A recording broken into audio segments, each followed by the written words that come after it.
தமிழ்நாடு முழுவதும் நடைப்பயணம் மேற்கொள்ள உள்ளதாக தமிழ்நாடு காங்கிரஸ் தலைவர் செல்வபெருந்தகை தெரிவித்துள்ளார். சென்னை சத்தியமூர்த்தி பவனில் செய்தியாளர்களை சந்தித்த அவர், தமிழ்நாட்டில் காங்கிரஸ் நிர்வாகிகள் நடைப்பயணத்தை தொடங்க இருப்பதாகவும், இதில் மாவட்ட தலைவர்கள், நாடாளுமன்ற, சட்டமன்ற உறுப்பினர்கள் அனைவரும் பங்கேற்க திட்டமிட்டிருப்பதாகவும் தெரிவித்தார். அக்டோபர் 2ஆம் தேதி மகாத்மா காந்தி பிறந்தநாள் அன்று நாங்கள் நடைப்பயணத்தை துவக்க இருக்கிறோம்.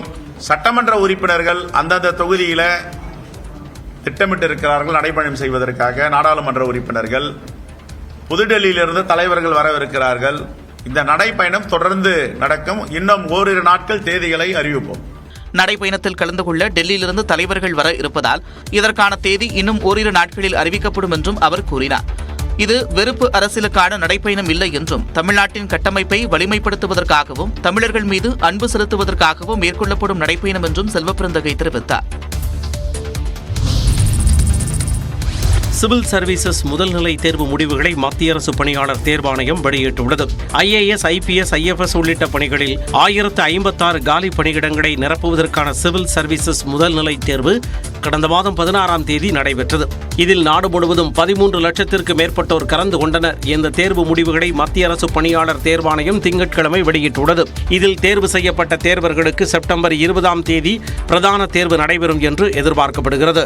இதற்காக தனியாக விண்ணப்பிக்க வேண்டும் என்றும், இதற்கான தேதி உரிய நேரத்தில் வெளியிடப்படும் என்றும் அறிவிக்கப்பட்டுள்ளது. தேர்வர்கள் தங்களது மதிப்பெண், கட் ஆஃப், விடை குறிப்புகள் ஆகிய விவரங்களை இணையதளத்தில் தெரிந்து கொள்ள வேண்டும் என்று அரசு பணியாளர் தேர்வாணையம் தெரிவித்துள்ளது. வேலூரில் கூலி தொழிலாளி ஒருவருக்கு 3,25,00,000 ரூபாய் GST கட்ட வேண்டும் என கோரி நோட்டீஸ் அனுப்பப்பட்ட சம்பவம் பரபரப்பை கிளப்பியிருக்கிறது. வேலூர் மாவட்டம் ஆரன்பாளையத்தைச் சேர்ந்த நைமுதீன் என்பவர் கூலி வேலை செய்து வருகிறார். அவருக்கு திருமணமாகி 2 குழந்தைகள் உள்ளனர். இந்த நிலையில் நைமுதீனுக்கு கோவை GST அலுவலகத்தில் இருந்து கடந்த மார்ச் மாதம் நோட்டீஸ் ஒன்று வந்துள்ளது. அதில் நீங்கள் தொழில் செய்து வருவதாகவும் அதற்கு GST-யாக 3,25,00,000 ரூபாய் கட்ட வேண்டும் எனவும் குறிப்பிடப்பட்டிருந்ததாக தெரிகிறது. இதனை கண்டு நைமுதீன் மற்றும் அவரது குடும்பத்தினர் அதிர்ச்சி அடைந்தனர்.